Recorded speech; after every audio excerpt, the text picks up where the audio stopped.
మసాలా దట్టించి పాత హామీలను బయటికి తీసిన బాబు. పాత హామీలన్నిటికీ మసాలా దట్టించి మళ్లీ బీసీలను మోసం చేయడానికి ఇస్తున్న డిక్లరేషన్ అది బీసీ డిక్లరేషన్ కాదు, బాబు చీటింగ్ డిక్లరేషన్. బీసీలకు బాంధవుడు జగనన్న అయితే బీసీలకు రాబంధువు చంద్రబాబు. బీసీలకు వెన్నెముక జగనన్న అయితే వెన్నుపోటు చంద్రబాబు. బీసీల ఆత్మగౌరవం జగనన్న అయితే వారిని అణగదొక్కేసింది చంద్రబాబు. అప్పు ఎగ్గొట్టేవాడు ఎంత వడ్డీనైనా కడతాడు అంటాడు, అలానే చెప్పింది చేయడు. కాబట్టి చంద్రబాబు ఎన్ని అబద్ధాలైనా చెప్తాడు. చంద్రబాబు నాయుడు 10 హామీలు ఇచ్చారు. దానికి ముందు గతంలోనే మీరిచ్చిన 143 హామీలను కూడా రాసి ఎన్ని నెరవేర్చారో చెప్తే బాగుండేది. బీసీలకి ఏం చేశారు, మీ పాలనలో బీసీలకి ఏం చేశారు మనం చర్చించుకుందాం. చంద్రబాబు నాయుడు గారు మీ కాన్స్టిట్యున్సీ కుప్పంకి వెళ్దామా, లేదా బాలకృష్ణ గారి కాన్స్టిట్యున్సీకి వెళ్దామా, లేదంటే అచ్చెన్నాయుడు గారి కాన్స్టిట్యున్సీకి వెళ్దామా, యనమల రామకృష్ణుడు గారి కాన్స్టిట్యున్సీకి వెళ్దామా, మీరే చెప్పండి. ఎక్కడికైనా మేము రెడీ రావడానికి, ఏ గ్రామానికైనా వెళ్దాం. ఆ గ్రామంలో బీసీ గృహాలకు వెళ్ళి వాళ్ళ గృహాల్లో మా జగనన్న 5 పాలనలో మేలు జరిగిందా, గత మీ 5 పాలనలో మేలు జరిగిందో మనం తేల్చుకుందాం. మేము సిద్ధంగా ఉన్నాం. ఎందుకంటే మేము కాలర్ ఎగరేసుకొని ప్రతి కార్యకర్త కూడా ధైర్యంగా ప్రజల్లోకి వెళ్ళి మా జగనన్న ప్రభుత్వం ఇంత మేలు చేసింది అని చెప్పుకునేంత అవకాశాన్ని, మేలుని బీసీలకి జగనన్న ఈ రాష్ట్రంలో ఇచ్చారు. కానీ మీరు చెప్పుకోవడానికి ఒక్క పథకం కూడా లేని పరిస్థితి ఈ రాష్ట్రంలో ఉంది. అంతా ఎందుకు, ఒకటి చెప్తున్నాను. జగనన్న ముఖ్యమంత్రి అయ్యాక ఈ 5 ఏళ్ళలో, ఈ 58 నెలల్లో డీబీటీ పద్ధతి ద్వారా తీసుకుంటే 2,59,000 కోట్లు ప్రజల అకౌంట్లో వేస్తే అత్యంత పారదర్శకంగా ₹1 అవినీతి లేకుండా వేశారు. అందులో బీసీలకి 1,22,000 కోట్లు వేయడం జరిగింది.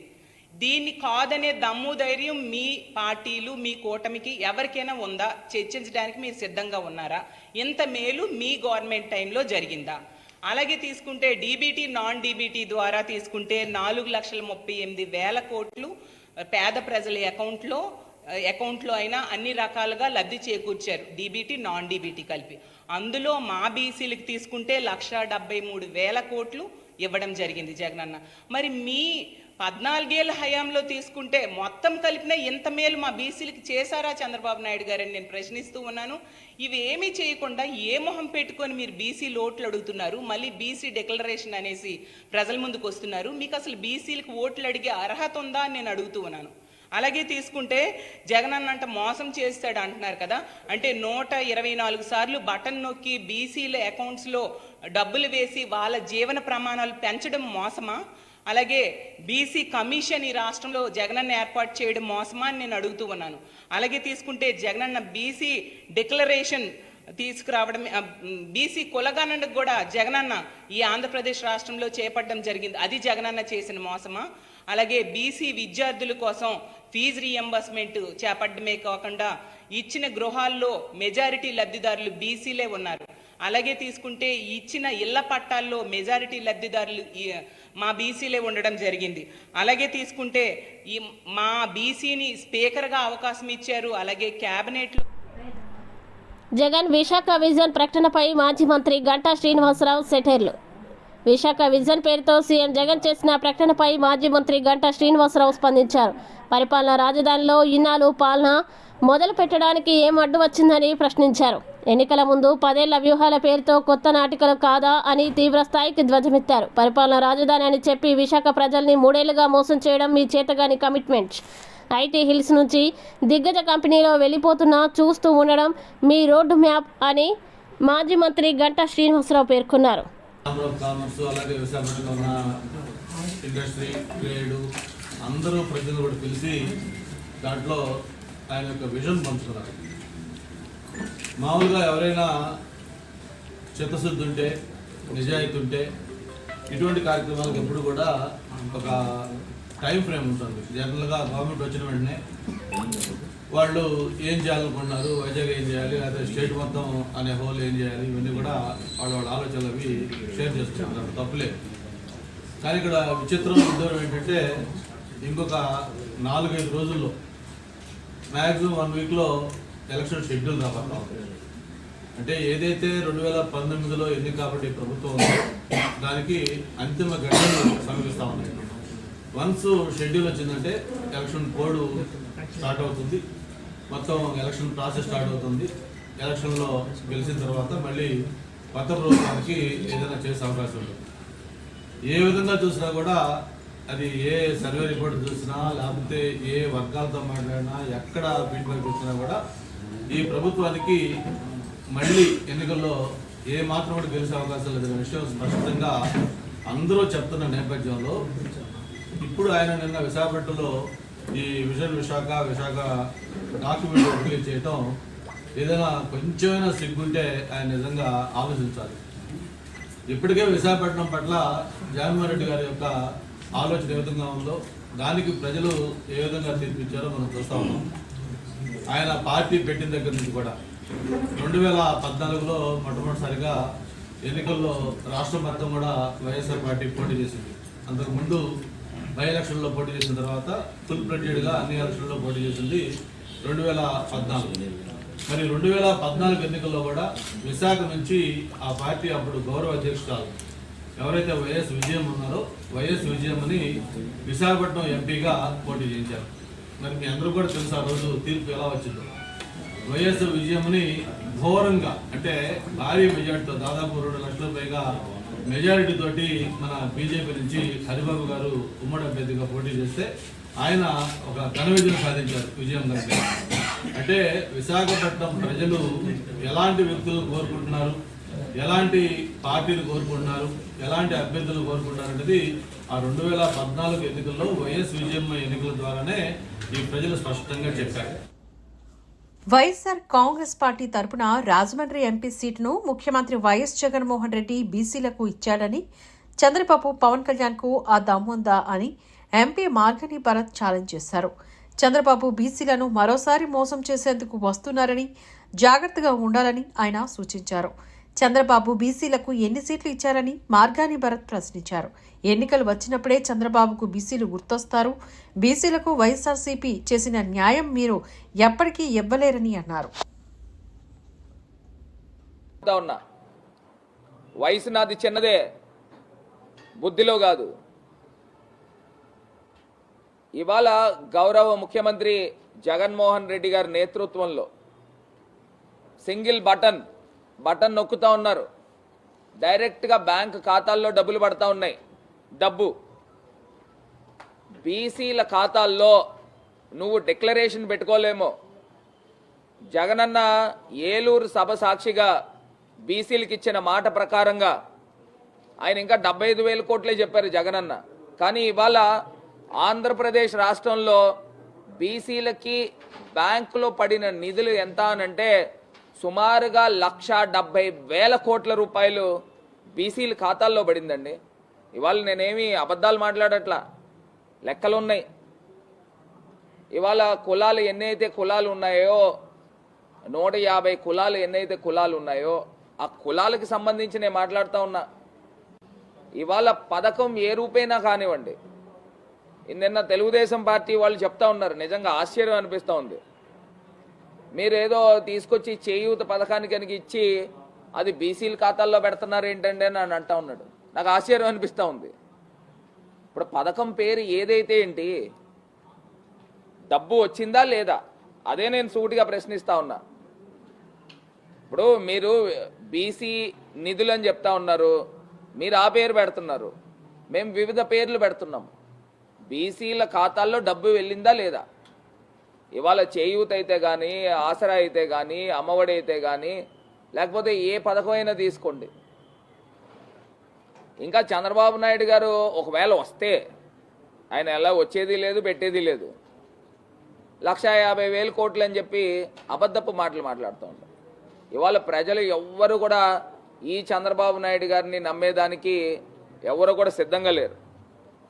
ఇప్పుడు నేను ఒకటే చెప్తా ఉన్నానండి, ఇదే చంద్రబాబు నాయుడు గారు మొన్న 95 సీట్లు ప్రకటించారు.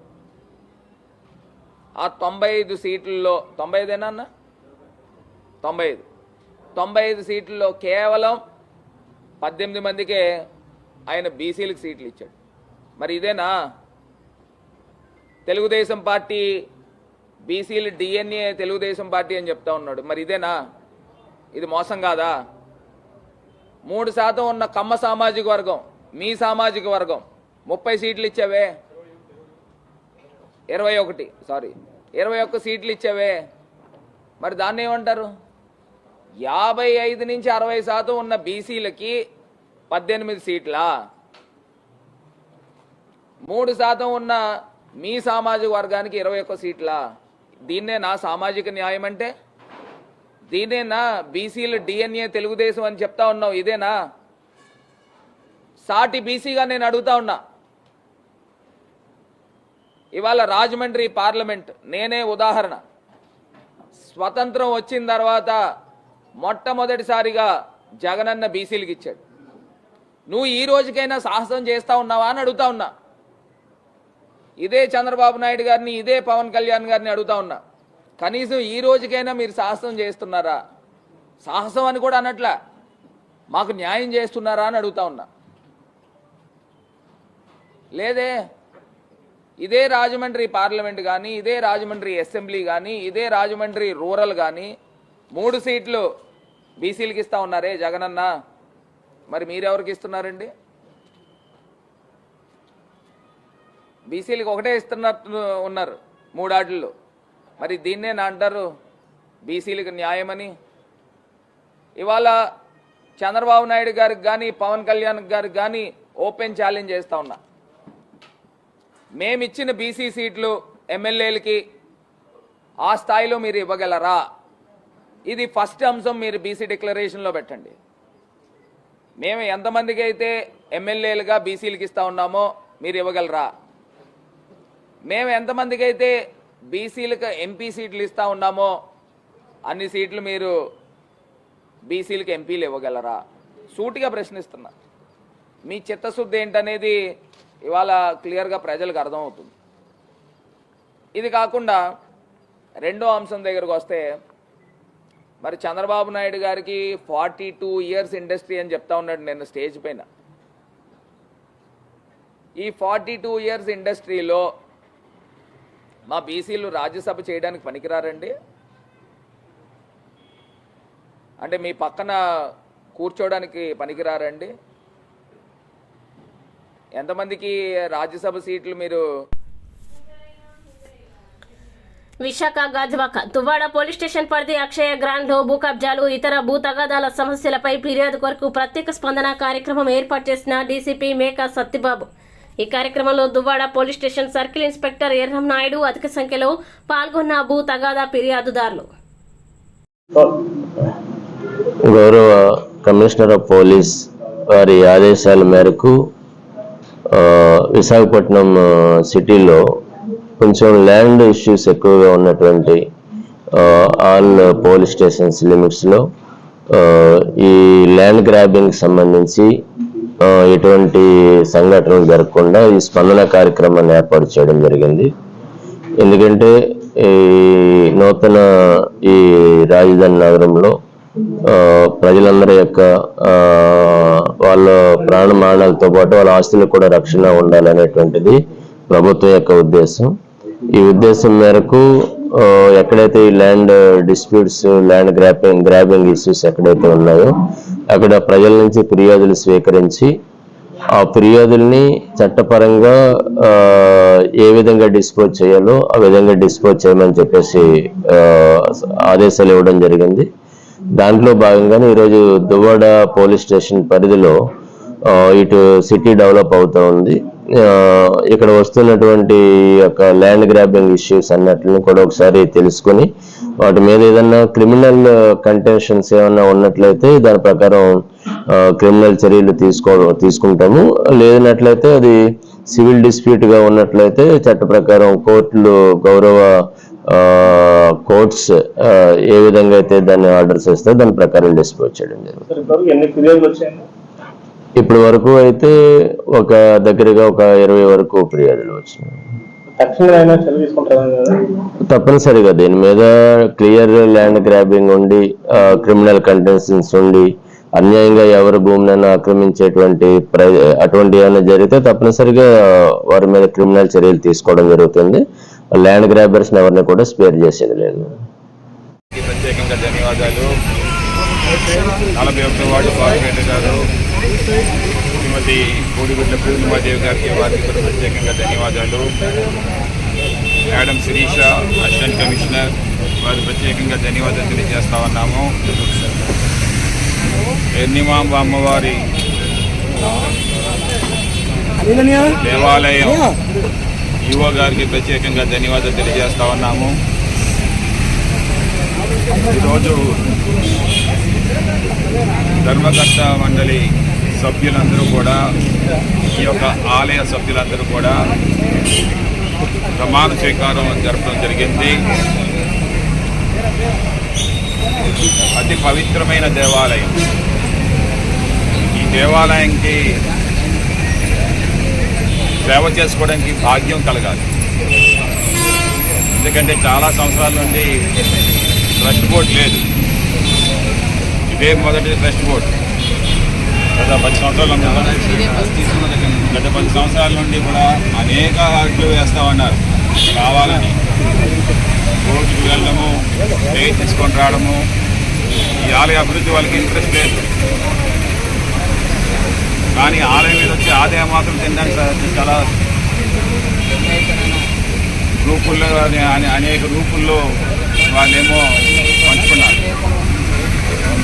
మరి ఈరోజు మాత్రం మా వైఎస్ఆర్సీపీ ప్రభుత్వంలో అన్ని ఆలయాలకి కూడా ట్రస్ట్ బోర్డులు వేయడం జరిగింది.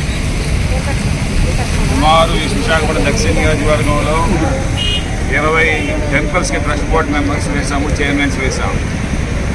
మరి ఈరోజు ఈ టెంపుల్కి ముఖ్యంగా ఇది మత్స్యకారుల టెంపుల్ అంటారు. ఈ టెంపుల్కి ఒక విశాఖపట్నమే కాదు, ప్రపంచ దేశాల నలుమూలల నుండి కూడా ఈ అమ్మవారిని మొక్కుకుంటారు. వెళ్ళడం కలిగితే అమ్మా నీ ఉయ్యాల్లో వేస్తాను, కోతి చెల్లించుకుంటాను, జాబు రాకపోతే జాబ్ కోసం, పిల్లలు కలగని వారికి పిల్లల కోసమని, ఆస్తులు అంతస్తుల కోసమని, ఎవరినైతే ప్రేమగా చూసుకుంటారో వాళ్ళ ఆరోగ్యం బాగా ఉండాలని, ఉన్నతమైన శిఖరాలకి ఎదగాలని. ముఖ్యంగా నేను ఒక ఎగ్జాంపుల్. ఈరోజు ఈ దక్షిణ నియోజకవర్గం నేను 2 సార్లు ఎమ్మెల్యే అయ్యానంటే ఆ అమ్మవారి అనుగ్రహం అని చెప్పేసి నేను తెలియజేస్తాను. 3వసారి కూడా మళ్ళీ ఇదే కాన్స్టిట్యున్సీకి నేను ఎమ్మెల్యే అవుతానని చెప్పేసి నాకు పూర్తి నా పైన ఉండే నమ్మకం కంటే ఆ అమ్మవారి మీద ఉండే నమ్మకమే ఎక్కువ అని చెప్పి నేను తెలియజేసుకుంటాను. అందుకే ప్రతి ఎలక్షన్స్ అయిపోయిన తర్వాత అమ్మవారికి మొక్కు చెల్లించుకుంటాను. నేను ఎప్పుడు కూడా చూస్తూ ఉంటాను. అలాంటి ఆలయానికి ముఖ్యంగా మా తోట పద్మావతి గారు, కార్పొరేటర్ గారు, అండా రమణ గారు అయితే ఈ ఆలయానికి బాగా చైర్మన్గా మరింత అభివృద్ధికి తీసుకుని వెళ్తారని చెప్పేసి వారి పేరుని చూసేసిన విధంగా ఏకగ్రీయంగా సభ్యులందరూ కూడా మా సమక్షంలో చైర్మన్గా లండా రమణ గారిని మేము ఎన్నుకుంటాము. ఈ టెంపుల్కి ఎన్నో సేవలు అందిస్తూ ఉంటారు ఎప్పుడు కూడా మౌలి గారు. అటువంటి మౌలి గారికి కూడా ఎందుకంటే నిత్యం అసలు ట్రస్ట్ బోర్డులో ఉన్నా లేకపోయినా సరే అమ్మవారి ఆలయానికంటే అతను ఉన్నారు అంతే. అతనికి మెంబర్తో సమానం లేదు. ఏదో వేసామంటే ఇది ఒక అలంకరణే తప్ప ఇంకేం లేదు. వారు చేసే సేవ ఎప్పుడూ కూడా ఉండనే ఉంటుందన్నమాట. సో వారి సేవలు కూడా ఎప్పుడు కూడా ఈ అమ్మవారికి ఉంటాయి. మరీ ముఖ్యంగా మా వాసుపల్లి నారాయణ అతను అందరూ కూడా మత్స్యకారులు, మిగతా వాళ్ళందరూ కూడా వారికి కూడా ప్రత్యేకంగా నేను ధన్యవాదాలు తెలియజేస్తా ఉన్నాను. ఈ ఆలయ అభివృద్ధిని చెందించేలాగా మీరు ముందుకు తీసుకుని వెళ్ళాలి. ఈ బిఆర్టీఎస్ రోడ్ నడిబొడ్డున ఉంది. అనేక ఇబ్బందులు మనకున్నాయి. ఇప్పుడిప్పుడే దాతలు వస్తూ ఉన్నారు. అతిపెద్ద షెడ్ నిర్మాణం చేయడం కోసం వచ్చారు. ఈ ఆలయం కూడా ముందేమో మనకు తెలిసి ఎలాగుండేదో ఇప్పుడు ఆలయ పరిస్థితి చూస్తే ఎంత బాగుంది. గ్రానైట్ స్టోన్స్ అన్ని వేసి ఈవో గారు కానీ, అసిస్టెంట్ కమిషనర్ కానీ, శిరీష గారు తీసుకునే చొరవ, ఈవో గారు తీసుకునే చొరవ, మరీ ముఖ్యంగా ఈ ఆలయం మీద ఏదో కక్ష. ఈవో వస్తాయి, ఈవో మీద ఏమో ఏదో రాసేయడం, రాతలు విపరీతమైన రాతలు రాసేయడం. ఈ ఆలయానికి పనిచేయడానికి మనసు ఉండట్లేదు. ఉండనీయకుండా చేస్తా ఉన్నారు. ఈనాడు పేపర్ కూడా నేను చూస్తా ఉన్నాను. ఎందుకో తెలీదు, కక్ష సాధింపు. అభివృద్ధి చెందుతుంటే దాంట్లో లంచాలు తినేస్తా ఉన్నారని, ఇవన్నీ నడిపే వారికే తెలుస్తుందన్నమాట కష్టం అనేది. నేను సభ్యులందరికీ కూడా కోరుతాను, అలాంటి మచ్చ తెచ్చుకోకండి. పవిత్రంగా అమ్మవారిని సాక్షిగా మీరేమో సేవలు అందించండి. ప్రతి మంగళవారము ఆదివారం వచ్చే భక్తులందరికీ కూడా ఒక నీడనివ్వండి. అనేక మంది ఈరోజు దాతలు ఉన్నారు. మీరందరూ కూడా ఆ దాతల్ని ఆకట్టుకొని ఏది కావాలి అని ముందు ఏమో ఒక ఎజెండా తయారు చేసుకోండి. కాంపొనెంట్ వైజ్ తయారు చేసుకోండి. ఏది కావాలనుకుంటే దానికి ఎంత డబ్బులు అవుతుంది ఇంజనీర్తో రాసుకొని, ఇదిగో మాకు ఎన్నో షాపింగ్ మాల్స్ ఉన్నాయి, సిఎంఆర్ షాపింగ్ మాల్స్ ఉన్నాయి, లక్కీ షాపింగ్ మాల్స్ ఉన్నాయి. కేవలం ఒక ₹1,00,000 కాకుండా పర్మనెంట్ సక్సెస్ ఏదైనా వచ్చేలాగా మీరేమో చేసుకోవాల్సిందిగా కోరుతా ఉన్నాము. ఏ కష్టం వచ్చినా సరే ఎమ్మెల్యేగా వాసుపల్లి గణేష్ కుమార్ ఇక్కడ ఉంటాడు. ఎప్పుడు కూడా నేను ప్రతి ఆదివారం కూడా వచ్చి దర్శించుకుంటాను ఈ అమ్మవారిని. ఏ సమస్య అయినా సరే నాకు తెలియజేస్తే అటు రైల్వే వారితో కానీ, అటు జీవీఎంసీతో కానీ, ఇటు పోలీసు వారితో కానీ, అటు జీఎంసీ వారితో కానీ అన్ని రకాలుగా కూడా నేనేమో సమస్యలకి పరిష్కారం అందిస్తాను. ఈరోజు తెలుగుదేశం పార్టీ జనసేన పశ్చిమ అభ్యర్థి శ్రీ గణబాబు గారి ప్రచారంలో భాగంగా 62వ వార్డు త్రినాథపురం జంక్షన్ దగ్గర నుండి Srirama Seva Sangham, Durganagar, Alluri Sitaramaraju colony, NTR colony, Gudivada colony, TDP colony, Ambedkar colony, Prakash colony, Atchinaidu Lova, Prakash Nagar, Gavarapeta మరియు ప్రకాష్ నగర్ డాక్టర్ బాబాసాహెబ్ అంబేద్కర్ విగ్రహం వరకు పాదయాత్ర చేశారు. మరియు ప్రచారంలో బీసీల కొరకు బీసీ డిక్లరేషన్ మరియు పేదల కోసం సూపర్ 6 పథకాలు ప్రజలకు వివరించారు. ప్రచారంలో మహిళలు, యువత అత్యధికంగా పాల్గొని వారితో పాటు నడుస్తూ ఘన నీరాజనం పలికి హారతులిచ్చారు. పశ్చిమ జనసేన సమన్వయకర్త అంగదుర్గా ప్రశాంతి, అధ్యక్షులు మజ్జి మాలినాయుడు, యూనిట్ ఇన్ఛార్జీలు డొప్పా సన్యాసిరావు, జోగి, కోరుబిల్లి రాము, అన్నెపు చంద్రశేఖరరావు, పెంటకోట హరి, ఆది, దుర్గా, దిలీప్ మరియు మహిళా నాయకురాలు, తెలుగుదేశం జనసేన పార్టీ నాయకులు, కార్యకర్తలు, స్థానిక ప్రజలు అత్యధిక సంఖ్యలో పాల్గొన్నారు.